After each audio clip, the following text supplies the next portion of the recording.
জীবনে কোনো সমস্যা আসলে ভেঙে পড়বেন না। যারা আবহাওয়ার মতো বদলে যায় তাদের সাথে সম্পর্ক রাখবেন না।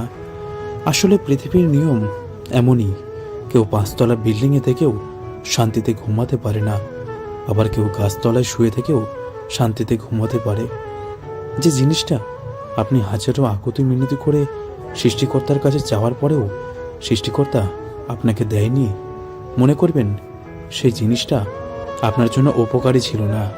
যে তোমাকে দেখার জন্য ছুটে আসেনি, যে তোমাকে পাওয়ার জন্য পাগলামি করেনি, বুঝে নিও তোমাকে হারানোর ভয় তার মধ্যে নেই। যখন কারোর প্রতি বেশি ভালোবাসা হয়ে যায় তখন সেই ভালোবাসা সুখের চেয়ে বেশি দুঃখের কারণ হয়ে দাঁড়ায়। টাকা দিয়ে সম্মান কেনা যায় না, কথাটা সত্য, কিন্তু তারপরেও আজকাল টাকা দিয়ে সম্মান কেনা যায়। তবে এই সম্মানটা ঠিক ততদিন পর্যন্ত থাকে যতদিন পর্যন্ত টাকা থাকে। জীবনে সুখী থাকার 2টে উপায়।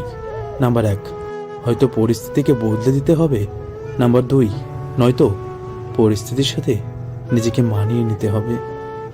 মানুষ 2টি সময় সম্পূর্ণ বদলে যায়।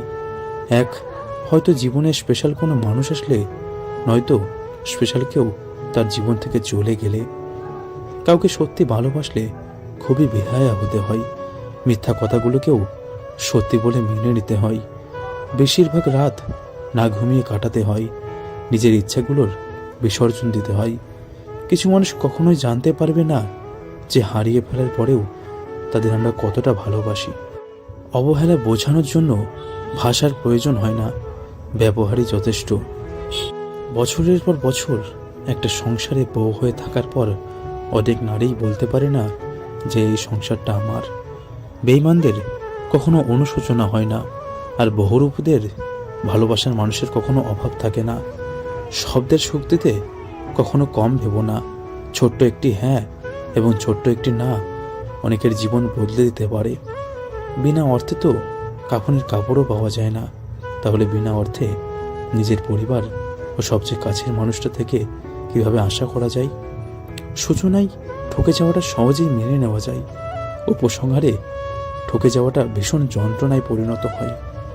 কাউকে এতটাই ভালোবেসো যেন বিচ্ছেদের 1 যুগ পরেও সে বলে, তোমার মতো করে আমাকে আর কেউ ভালোবাসেনি।